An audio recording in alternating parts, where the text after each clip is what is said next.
वसीयत। माँ के एक फैसले से बेटों के होश उड़ गए। सुबह सुबह दरवाजे की घंटी बजी तो प्रिया ने दरवाज़ा खोला। सामने देखा तो देवर अनुज खड़ा था। अरे भैया, सुबह सुबह फ़ोन भी नहीं किया, सब कुशल मंगल तो है ना? प्रिया हैरान होकर बोली। अरे भाभी, यह मेरा भी घर है, मैं कभी भी आऊँ, मेरी मर्जी, अनुज ने तमक कर कहा। तो प्रिया भौचक्की रह गई। जो देवर महीनों भी घर का रुख नहीं करता था, वो आज सुबह सुबह अपने परिवार के साथ सामने था। उस पर कितनी बेरुखी से बोल रहा था। प्रिया ने कहा, भैया आप लोग बैठिए, मैं चाय बनाकर लाती हूँ। तब तक आवाज़ सुनकर आकाश भी बाहर आ गए थे। अरे अनुज, तू कब आया? अरे भैया, आप दोनों मेरे आने से इतना परेशान क्यों हो रहे हैं? आखिर ये मेरा भी घर है, मेरा भी कुछ हक है इस घर पर। कहते हुए अनुज ने अपनी पत्नी की तरफ देखा। उसने मुंह बनाकर कुछ इशारा किया। प्रिया चाय बनाकर लाई थी कि दरवाजे पर दोबारा घंटी बजी। दरवाज़ा खोला तो दूसरा देवर और उसकी पत्नी खड़े थे। आप लोग भी सुबह सुबह? क्या बात है, आज सबको हमारी याद एक साथ कैसे आ गई? प्रिया हैरान थी। जो देवर त्योहारों पर भी मुश्किल से ही आते थे, आज एक साथ कैसे? प्रिया सबके लिए चाय बनाने गई तो भैया, क्या सोचा, क्या करना है आगे? चाय पीकर अनुज बोला। दूसरे भाई विक्रम ने आकाश की तरफ प्रश्नवाचक निगाहों से देखा। क्या सोचना है, क्या करना है अब मुझे? भाइयों की बातों से आकाश हैरान था। भैया, मम्मी की तबीयत खराब है, डॉक्टर ने जवाब दे दिया है। तो आगे मम्मी पापा की जायदाद का कैसे क्या करना है? मम्मी के सामने ही फैसला कर लेते हैं, फिर बाद में कोई लड़ाई झगड़ा ना हो। छोटे भाई विक्रम ने सीधे शब्दों में बोल दिया। तुम्हें किसने कहा कि मम्मी की तबीयत खराब है? और डॉक्टर ने जवाब दे दिया है?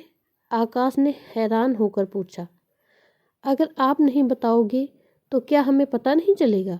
हमें सब पता है कि आप और भाभी सारी जायदाद हड़पना चाहते हैं। इस बार अनुज बोला। तुम्हारा दिमाग खराब हो गया है क्या? कैसी बातें कर रहे हो तुम लोग? आकाश को गुस्सा आ गया और प्रिया तो हैरान खड़ी सब सुन रही थी। तभी बाहर से आरती की थाली लेकर शारदा जी बाहर आईं। आज तक तो नहीं तुम नालायकों को मेरी फिक्र हुई, आज कैसे तुम सबको अपनी बीमार माँ की याद आ गई? माँ को सामने ठीक ठाक खड़ा देखकर उन तीनों को पसीना आ गया। माँ, तुम ठीक तो हो? तुम्हें अच्छा भला खड़ा देखकर बहुत खुशी हो रही है। तुम्हें जैसे खुशी हो रही है सब सुन लिया है मैंने। इतने महीनों से अपनी माँ से बात करने की भी फुर्सत नहीं मिलती, वह आज सुबह सुबह कैसे माँ से मिलने आ गए? मैं बताती हूँ तुम्हें। माँ नहीं, माँ की प्रॉपर्टी का लालच खींच लाया है। कहीं बड़ा भाई सारी प्रॉपर्टी अपने नाम करा ले। शारदा जी के इतने बोलते ही आकाश और प्रिया के पसीने छूट गए कि कहीं माँ को हमारे प्लानिंग का तो पता नहीं चल गया। पर माँ, कल चाचा जी ने तो हमें फ़ोन करके बताया था कि तुम्हारी माँ की तबीयत बहुत ज़्यादा ख़राब है और डॉक्टर ने जवाब दे दिया है, अनुज बोला। अनुज की बात सुनकर शारदा जी मुस्कुराने लगी तो प्रिया बोली, ओह, परसों हम मम्मी को रूटीन चेकअप के लिए ले गए थे डॉक्टर के पास। डॉक्टर ने कुछ टेस्ट लिखे थे। बाथरूम से निकलते वक्त मम्मी जी का पैर फिसल गया था, वह गिरते गिरते बची थी। उन्हें वहीं बैठाकर दवाई लेने चली गई थी। तो इसी बीच चाचा जी भी आए थे डॉक्टर को दिखाने। मम्मी जी से ठीक से चला भी नहीं जा रहा था, इसीलिए उन्होंने ऐसा समझ लिया और यह अफवाह उड़ा दी कि मम्मी जी की तबीयत बहुत ख़राब है। जितना नालायक समझती थी, तुम तो उससे भी ज़्यादा नालायक निकले। आज भी तुम अपनी बीमार माँ के लिए यहाँ नहीं आए हो, बल्कि उसकी जायदाद के लिए आए हो। कहते कहते शारदा जी की आंखों में आंसू आ गए और वह अपने अतीत में खो गईं। शारदा जी अपने पति रामेश्वर जी के साथ बहुत खुश थीं। शादी के बाद उन्हें 3 बेटे हुए और बड़े होकर 2 बेटे इंजीनियर बन गए तो एक ने यहाँ रहकर नौकरी की। वक्त के साथ तीनों का विवाह हो चुका था और उनके बच्चे भी धीरे धीरे बड़े हो रहे थे। रामेश्वर जी भी सरकारी बैंक में जनरल मैनेजर पद से रिटायर हुए थे। रामेश्वर बाबू के पास अलग अलग सोसाइटी में 2 फ्लैट और भी थे। उनके 2 बेटे इंजीनियर की पढ़ाई करके विदेश चले गए थे। रामेश्वर बाबू और शारदा जी बड़े बेटे के पास ही रहते थे। अपने सुखी परिवार में वह पोते पोतियों को भी उपहार में कुछ न कुछ देते ही रहते थे। रामेश्वर जी को एक दिन अचानक हुए सरदर्द के कारण टेस्ट कराने से पता चला कि उन्हें ब्रेन ट्यूमर हो गया है और जल्दी उनका ऑपरेशन करवाना पड़ा। उसके बाद तो उन्होंने बिस्तर ही पकड़ लिया। उनका हालचाल पूछने के लिए लोग आते थे तो बड़ी बहू प्रिया को चाय बनाने के लिए भी मुश्किल होने लगी थी। रामेश्वर जी ने अपने लिए फुल टाइम अटेंडेंट रख लिया था। पिता की खबर सुनकर दोनों बेटे आधा घंटा के लिए आए और वापस लौट गए। दोनों ने अपनी मजबूरी का बहाना बनाते हुए अपने पिता के पास यहाँ रुकने से मना कर दिया। रामेश्वर जी के तो बिस्तर पकड़ते सब दिनचर्या ही बदल गए थे। आकाश और प्रिया को अब वह बोझ लगने लगे थे। उनके लिए परहेज वाला खाना बनाना भी प्रिया को अब मुश्किल लगने लगा था। रामेश्वर जी अब तो बाहर भी नहीं निकल पाते थे। केवल शारदा जी और अटेंडेंट ही उनके पास रहते थे। जैसे जैसे बहू और बेटे ने दोनों के काम से अपना पल्ला झाड़ा, वैसे वैसे मजबूत होकर शारदा जी अपना और रामेश्वर जी का काम खुद संभालती गईं। बहू और बेटे के ऐसे रवैये से शारदा जी परेशान हो रही थीं। इसी इलाज व्यस्त बैंक वालों ने समझ लिया था, लेकिन दवाई इत्यादि मंगवाने के लिए वह भी पूर्णतः बच्चों पर ही निर्भर थे। उनमें भी बेटा बहू नानुकुर करते रहते थे। बेटे बहू के रवैये से रामेश्वर जी की तबीयत ज़्यादा खराब होती जा रही थी। समझाते समझाते शारदा जी थक गईं, लेकिन उनका मन मानता ही नहीं था और एक दिन वह इस भरी दुनिया में शारदा जी को छोड़कर चले गए। दोनों बेटे आए और अपने पिता के कार्यक्रम पूर्ण संपूर्ण होते ही वापस लौट गए। एक बार फिर शारदा जी बड़े बेटे बहू आकाश के पास ही रह रही थीं। लेकिन एक बेबस बेसहारा औरत का अकेले रहना कितना मुश्किल होता है, यह तो हम सबको पता ही है। बहू भी हमेशा चिंतती रहती।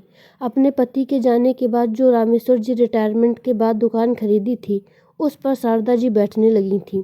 उनके जितने भी पैसे आते अपने बेटे को दे देती थीं।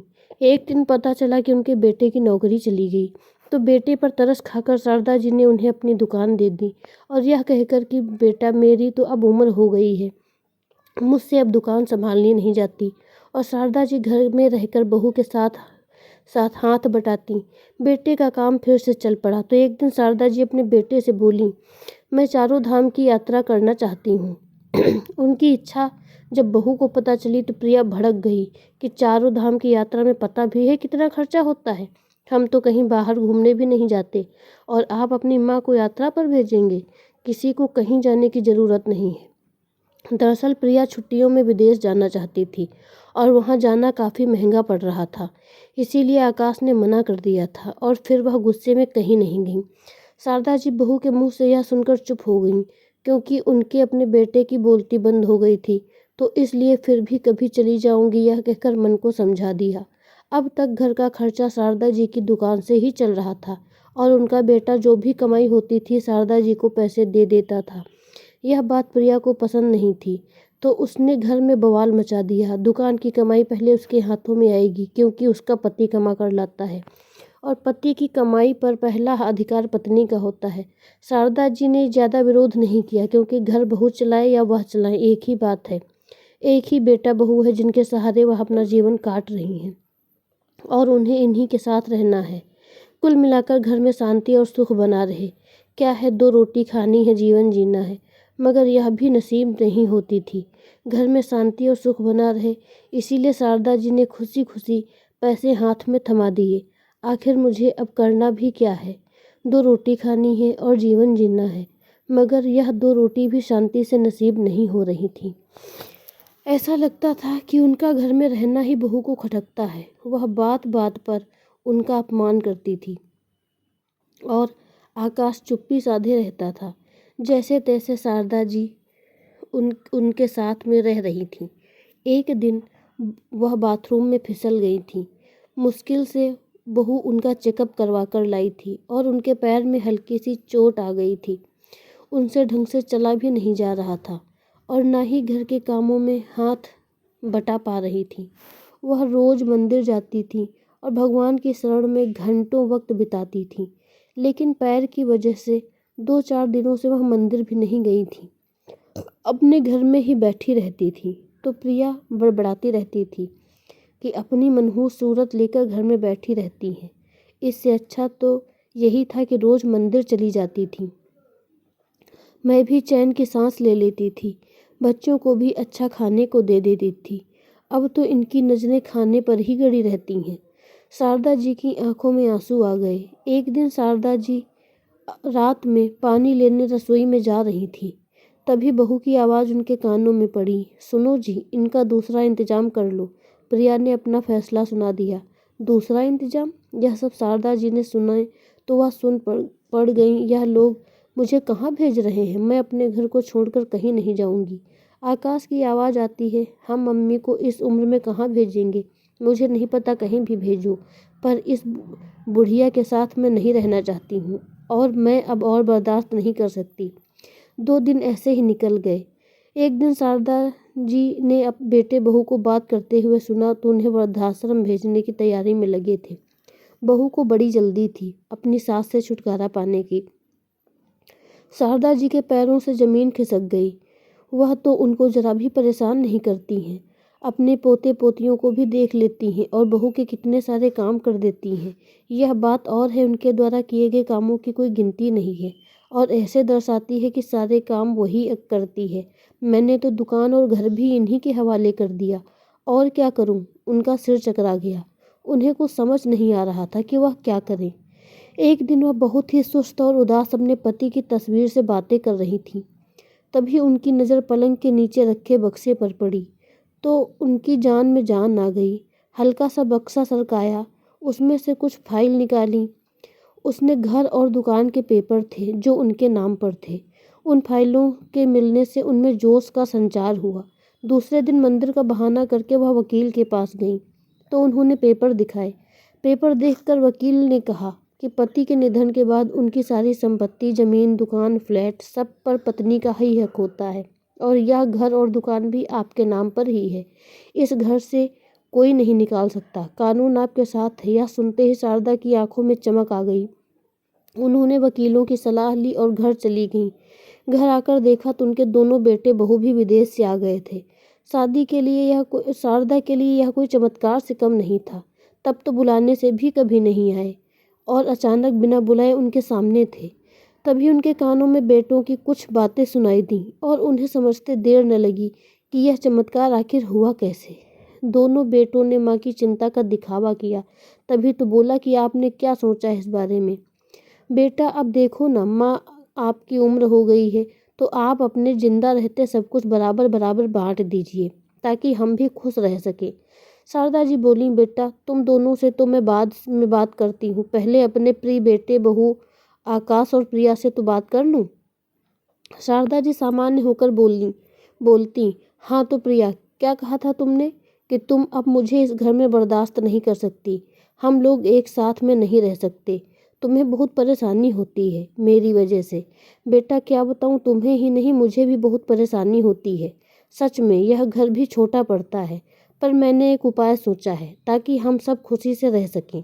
तभी शारदा जी ने कागज पढ़कर सुनाए तो उनके पैरों तले जमीन खिसक गई। इस घर और दुकान और दोनों फ्लैट की मालकिन मैं हूँ और प्रिया बहू, तुम दोनों भी अब इस घर में नहीं रह सकते हो। कहीं जाकर एक बड़ा सा घर ले लो ताकि तुम्हें कोई परेशानी ना हो। यह घर छोड़कर तो मैं कहीं नहीं जाऊंगी। और हाँ, अब तुम दोनों को घर के साथ साथ दुकान को भी छोड़ना पड़ेगा। हाँ बेटा आकाश, तू भी अपनी नई नौकरी की तलाश कर ले, क्योंकि मैंने दुकान पर तेरी जगह एक नया लड़का रख लिया है जो दुकान का सारा काम संभालेगा। शारदा जी का साहस और हिम्मत देखकर तीनों बेटे बहुत बहुचक्के रह गए। उन्हें यह पता नहीं था कि मम्मी उन्हें घर से निकाल देंगी। उन्हें अपने कानों पर विश्वास ही नहीं हुआ। तभी आकाश बोला, मम्मी आपको पता भी है आप क्या कह रही हैं? हमने तो आपकी इतनी सेवा की है, आप हम दोनों को ही घर से निकाल रही हैं? हाँ, तुम दोनों को तो भी ठीक सुना तुमने। जब तुम दोनों इतनी गिरी हुई हरकत कर सकते हो, अपनी माँ को वृद्धाश्रम भेज सकते हो, तो मैं भी तुम्हें घर से निकाल सकती हूँ। मम्मी आप यह कैसे कर सकती हो? अपने ही बेटे बहू को घर से निकाल रहे हैं। लोग क्या कहेंगे? सभी रिश्तेदार आपकी बातें सुनाएंगे। हम आपके अपने बच्चे हैं। आकाश ने कहा, तो मैं भी तो तुम्हारी माँ हूँ। तू मुझे कैसे घर से निकाल सकता है? तुझे जरा भी शर्म नहीं आई? तूने हर बात पर अपनी पत्नी का साथ दिया। मैं यह सोचकर चुप रही कि कोई बात नहीं, घर की बहू है, सदा खुश रहनी चाहिए। बहू खुश रहती है तो घर में बरकत होती है। पर मैं इस बात पर चुप नहीं रहूंगी कि तू अपनी पत्नी के साथ मिलकर मुझे मेरे घर से ही निकाल दे। इस घर पर तेरा और तेरी पत्नी का कोई हक नहीं है, बल्कि इस फ्लैट पर तुम तीनों का कोई हक नहीं है। कानून के हिसाब से इन सब की वारिस मैं हूँ। आकाश और प्रिया शारदा जी के सामने गिड़गिड़ाते रहे और माफ़ी मांगते रहे, लेकिन उन्होंने एक न सुनी। प्रिया और आकाश की हालत देखकर बाकी के दोनों बेटे बहू की भी बोलती बंद हो गई थी, क्योंकि उन्होंने आज से पहले अपनी माँ का ऐसा रूप नहीं देखा था। और चुपचाप दोनों बेटे बहू जो विदेश से आए थे, बिना ना नुकुर किए वहाँ से निकल गए। आखिरकार बाद में आकाश और प्रिया को भी वह घर छोड़कर जाना पड़ा। शारदा जी ने घर में 2 नौकर रख लिए और ठाठ से रहने लगी, और बाकी के 2 फ्लैट को किराए पर चढ़ा दिया। अब शारदा जी बेटों के सहारे के बिना सुकून भरी जिंदगी जी रही थीं और अपनी ज़िंदगी में बहुत खुश थीं। आपको ये कहानी कैसी लगी है प्लीज़ कमेंट करके ज़रूर बताएं, और अगर अच्छी लगी है तो प्लीज़ लाइक शेयर सब्सक्राइब ज़रूर करें। मिलते हैं अपनी अगली कहानी में, तब तक के लिए धन्यवाद।